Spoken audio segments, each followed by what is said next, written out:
Jy gaan nou dalk deur 'n fase waar jy valslik beskuldig word. Jy gaan dalk deur 'n situasie waar jy besig is om alles te verloor. My en jou perspektief is nie voorspoed nie, dis onvrede, dis onheil. Dis planne van die vyand en ons veg die vyand en ons kom teen die vyand en ons bid en ons het spiritual warfare. Shalom, goeiemôre geseëndes op hierdie pragtige Saterdagmôre waar die wind so effe waai. Nou die wind wat waai beteken dat ek en jy is vandag in 'n bovertrek ervaring waar die rukwind van God se teenwoordigheid gaan neerdal op my lewe en op jou lewe. Mense, baie dankie dat jy ingeskakel is by Koffietyd saam met Frik Weideman. Voor ons gaan begin, wil jy nie 'n stukkie papier vat en net vir 10 dinge dankie sê aan ons hemelse Vader nie. Net 10 dinge waaroor jy dankbaar is. Byvoorbeeld, ek het vanoggend opgestaan en ek het self shower toe geloop en ek het gaan shower en ek het myself skoon gemaak. Ek het my eie tande geborsel, man. Ek het hiernatoe gery met my eie kar. So, ek is dankbaar teenoor ons hemelse Vader. Onthou net, hy is die God van hemel en aarde. Daar is niemand soos hy nie. En hy gee in my en jou, of jy nou vir 'n baas werk, of jy in 'n posisie staan, jou eie besigheid, of jy in die bediening is, maak nie saak waardeur jy gaan nie. Die God van hemel en aarde gee in my en jou die geleentheid om rykdom te verwerwe. En dit bring my by 'n onderwerp wat ek in die week met 'n man gesels. Hy sê vir my, Frik, sê die woord nie in Jeremia 29 vers 11. Hy sê ek beplan vir jou voorspoed en nie teëspoed nie. Hy sê ek ken jou gedagtes en ek weet watter gedagtes ek aangaande jou koester. Sê die woord dit nie? Ek sê natuurlik sê die woord. Ek sê wow, jy preek Saterdag op Shabbat. Hy sê nee, wat ek eintlik wil sê is, hoekom gaan dit dan so met my? My lewe is in 'n toestand, Frik. Ek slaap nie in die aand nie. Ek lê wakker en ek rol rond en ek het moeilikheid. Ek praat met 'n tweede persoon. En hierdie ou sê vir my hy het alles probeer om sy vrou te behou en sy vrou het net eenvoudig voortgegaan met die egskeiding. En God sê ek beplan vir jou voorspoed en nie teëspoed nie. En so kan jy vanoggend jou situasie inkleer, want van ons mense gaan deur 'n moeilike tyd op hierdie stadium in hulle lewens. Dis die einde van die jaar. Dis 2021 en ons staan aan die einde van 2021 en die wenstreep bly voor en ek wonder met watse gesindheid ek en jy hierdie wenstreep gaan behaal. En baie mense is vanoggend teleurgesteld. Baie mense is waarskynlik kwaad oor hulle self, kwaad vir lockdown, kwaad vir die regering, kwaad vir die wêreldorde en baie mense, hartseer om te sê, is kwaad vir God. En ek kry dit, mense sê dit vir my. So daarom noem ek dit vandag vir jou. Mense sê ek is kwaad vir God, want hy sê dan, hy koester vir my, gedagtes van voorspoed en nie teëspoed nie. En kyk waardeur gaan ek. Ek wil gou vir jou lees wat sê die 33 vertaling in my skrifbybel. Hy sê, want ek weet watter planne en gedagtes ek aangaande julle koester, spreek Jahweh, planne en gedagtes van seën en vrede en nie onheil nie, om aan julle 'n hoopvolle toekoms te gee. Het jy gehoor? Vrede en seën, nie onvrede nie. Met ander woorde, hy beplan vir ons voorspoed. Hoor wat sê die 83 vertaling. Hy sê ek weet wat ek vir julle beplan, spreek Jahweh, julle Elohim. Voorspoed en nie teëspoed nie. En ek wil vir julle 'n toekoms gee, hoor mooi, 'n verwagting. Wat 'n verwagting het jy aan die einde van 2021?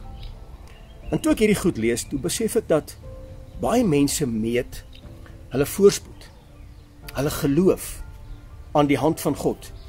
En wanneer daar voorspoed dalk miskien by die deur uitgaan, of dit verminder, of ek gaan deur 'n moeilike fase, dan beteken dit dat God dit vir my vergeet. En ek kry die boodskappe. En mense sê vir my, Frik, God het vir my vergeet. Help my, bid saam met my. Wat doen ek reg? Wat doen ek verkeerd? Wat doen ek dalk nie? En ek kry hierdie oproep en ek kry hierdie boodskap en ek wil dit vanoggend met jou deel, want by koffietyd kan ek en jy mekaar in die oë kyk en hartsake praat oor om te kyk, maar wat sê God se woord genuine? As God se woord sê, ek beplan vir jou voorspoed en nie teëspoed nie. Wat beteken dit eintlik? Wat is God se perspektief in terme van voorspoed? Onthou jy vir Josef? Josef word in 'n put gegooi, hy word deur sy eie broers verkoop. Hy gaan werk vir Potifar, Potifar se vrou lê by hom aan. Hy sê nee, ek staan nie belang in jou nie. Sy lê valse verklaring teen hom, maar hy word in 'n tronk gegooi. Is dit voorspoed? Dalk nie in ons wese nie. Dalk nie in ons modering nie. Maar dalk is God besig om die moeilike situasie waarin jy is. En hy sien dit dalk in sy modering, nie dalk ons modering nie, maar in sy perspektief dis voorspoed, want ek is besig om jou uit te lei, en om jou in 'n posisie te plaas, wat jy dalk nie nou sal snap nie, maar eintlik is daai gedagtes en daai beplanning vir jou lewe voorspoed. Jy gaan dalk nou deur 'n fase van 'n tronk. Jy gaan nou dalk deur 'n fase waar jy valslik beskuldig word. Jy gaan dalk deur 'n situasie waar jy besig is om alles te verloor.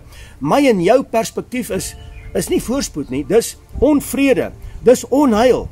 Dis planne van die vyand en ons veg die vyand en ons kom teen die vyand en ons bid en ons het spiritual warfare en ons vas en ons bid. Stop vir 'n oomblik. Is dit nie dalk? Hoor my stemmetjie. Is dit nie dalk voorspoed sodat ek jou by 'n plek kan bring om jou op te rig en jou op te lei en jou 'n fondasie te gee om my te ontmoet op 'n ander vlak in jou moeilike tyd? Dis voorspoed. Is voorspoed altyd gemeet aan karre en huise, bankrekenings en eiendomme, die klere wat ek aan het? Is dit dalk voorspoed? Of is voorspoed 'n opleidingsfase waardeur ek gaan? Want dis die verdagtes wat ek beplan vir jou voorspoed en nie teëspoed nie. Maar God se voorspoed vir Josef was, hy was verkoop. Hy was 'n slaaf in 'n tronk, valslik beskuldig. Kom ons vat gou vir Paulus. Paulus se voorspoed was om die evangelie te verkondig. Paulus kon gesê het, hoor die ouens, ek gaan deur 'n moeilike fase. Ek het nie slaapplek nie. Ek het nie plek om my kop neer te lê nie. Ek word in die tronke gegooi. Hulle gooi my met klippe, hulle slaan my vir 39 keer. Ek weet wat dit is om honger te ly, ek weet wat dit is om skibreek te ly, ek weet wat dit is om verwerp te word. En dis voorspoed. En Paulus kom en hy sê, ek roem in my swakheid. Met ander woorde, wat ek en jy dalk nou deurmaak, hier by koffietyd, en ons sien dit negatief, ons sien dit in die 33 vertaling, ons sien dit onheil, wat op my lewe kom en wat op my gesin kom, maar God sien dit dalk as voorspoed, om jou te posisioneer, om jou in 'n posisie te plaas, wat jy dalk nie nou aan kan dink, wat jou hart nie bedink, en wat jou oog nie gesien en jou oor nog nie gehoor het nie, is hy besig om jou te plaas. Ek bedoel, Paulus, het die evangelie van die lewende God geskryf, 2/3 van die Nuwe Testament. En Paulus gaan hierdie moeilike fases van sy lewe. Kom ek sê gou vir jou, Paulus het meer drama gehad as wat hy voorspoed gehad het. En nou sê die woord, ek beplan vir jou voorspoed en nie teëspoed nie. So wat is God se perspektief in terme van voorspoed? Ek praat gou oor die seun van die lewende God, Yeshua HaMashiach, ons verlosser en saligmaker. Hy kom na hierdie wêreld toe en hy verlaat sy hemelse paleis en hy kom na hierdie wêreld en hy word mens en hy kom woon onder ons. En hoor wat sê die woord, sy eie mense het hom nie geken nie. Inteendeel, sy eie mense, en daai van Nasaret het hom verwerp. Sy eie mense, man. So waarheen gaan jy? Wie verwerp jou? Hoe lyk jou familie? Wie kom teen jou? Wie veg teen jou? Hoe lyk jou werksverhoudings? Wie kom teen jou? Watter komplotte is teen jou? En die woord van God sê duidelik in Matteus 5, hy sê, julle sal terwille van my naam sê, julle gehaat word en vervolg word, julle sal valslik beledig word van allerlei dinge. Is dit voorspoed? Nee, dis negatief. Maar wat is God se perspektief? Dis dalk voorspoed. Want jy sien hierdie negatief en hierdie down spiral wat ek en jy ervaar, ons sien dit as onheil, dis die aanval van Satan, dis die wêreldse dinge wat teen my kom en ons veg dit en ons doen alles, maar dalk is dit voorspoed in God se perspektief. Voorspoed het Yeshua Golgotha toe gelei en hy het sy lewe afgelê vir my en vir jou. So die resultaat is voorspoed, maar dit waardeur ek gaan nou is dalk onheil. En hy sê, ek beplan vir jou voorspoed en nie teëspoed nie. Ek wil julle 'n toekoms gee. Met ander woorde, die toekoms wat jy in beweeg, moet 'n toekoms wees van standvastigheid, met 'n vaste gees. Soos wat Dawid gebid het, gee aan my 'n vaste gees. En om daai vaste gees te hê, gaan ek en jy soms deur drama. En daai drama is in God se oë voorspoed en in my en jou oë negatief.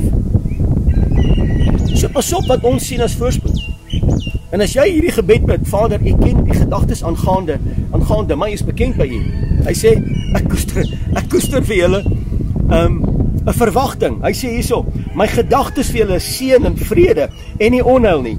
Nou daai seën en vrede kan ook nou wees in my geïsoleerde situasie as onvrede, sodat ek hom kan ontmoet op 'n vlak wat ek nie gedink het bestaan nie, sodat wanneer ek hom ontmoet op 'n vlak van onheil en onvrede, mense, sodat ek myself kan ontmoet op 'n dieper vlak om hom te eer en te loof. Dit bring identiteit, dit bring positiwiteit en dit bring vir my hoopvolle toekoms. En wanneer ek en jy by die dinge van hierdie wêreld verby kyk en ons kyk by die konsep van voorspoed verby, en ek sien my situasie as geïsoleerd in 'n tronk op skibreek. Ek hang dalk miskien vanoggend aan my eie kruis op Golgotha. Niemand is daar nie. Daniël 10 of in Daniël word Daniël in 'n leeukuil gegooi. Is dit voorspoed? Nee. Maar is dit voorspoed in terme van die koninkryk van God? Ja. Was dit voorspoed geweest vir Yeshua om uit te roep dit is volbring toe hy gesterf het vir my en vir jou? Nee. Maar was dit voorspoed dat ek en jy die gawe het van die ewige lewe? Ja. So wat is die belangrikste? Ek roem in my swakheid. Ek roem in my swaar kry. Ek roem in my teneergedruktheid. Ek roem vanmôre in die feit dat ek alles verloor. Of ek het jy al alles verloor? My maat, paar keer al. En elke keer ontmoet ek die God van hemel en aarde op 'n ander vlak. Dan is dit voorspoed. Dan word my las 'n bate.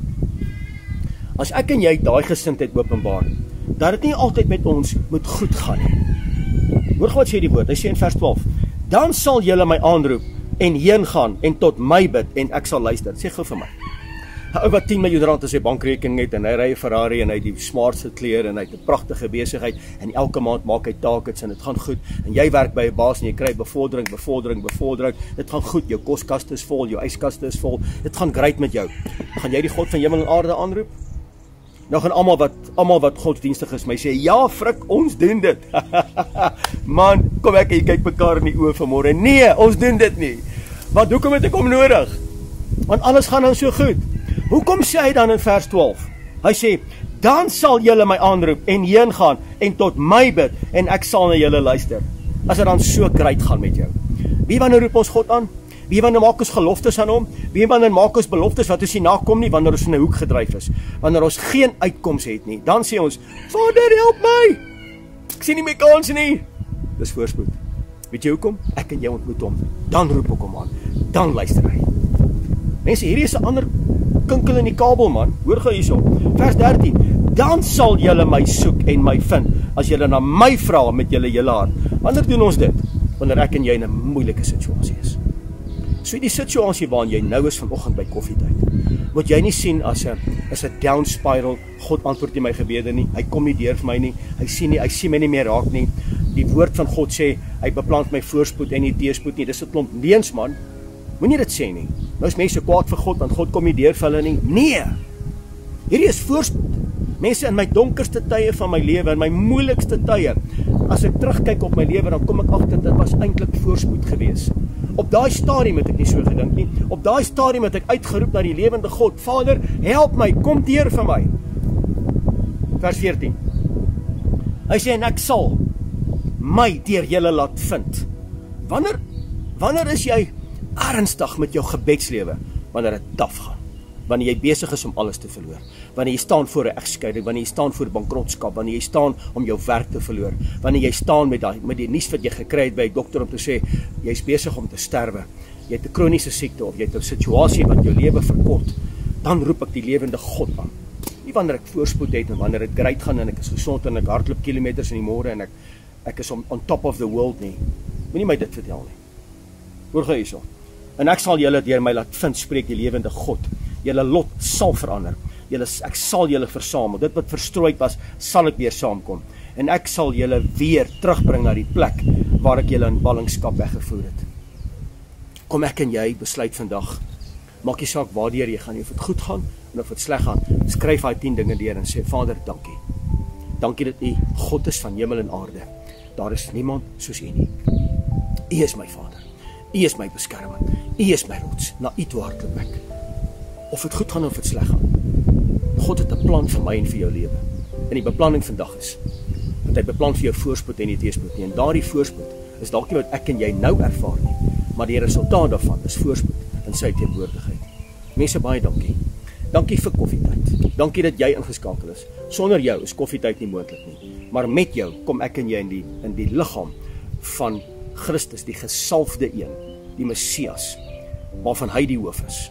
En ons loof en ons prys hom vir dit waardeur ons gaan, dat ek en jy vandag soos Paulus sal sê, ek roem in my swakheid, in my teneergedruktheid, roem ek vandag. Ek is dalk so 'n bietjie down, maar ek is nie radeloos nie. Ek voel die wêreld het my misluk, maar ek sal opstaan in die krag van die lewende God. En my gebed vandag vir jou by koffietyd is, dat God Almagtig se krag sy heerlikheid, sy lig oor jou sal skyn en dat jy sal wandel in die onbeperkte lig van sy liefde en sy genade. Mense, baie dankie. Frik Weideman, koffietyd, so lekker gewees om weer saam met jou te kuier. Ek beplan vir jou voorspoed en nie teëspoed nie, in die naam van Yeshua. Halleluja!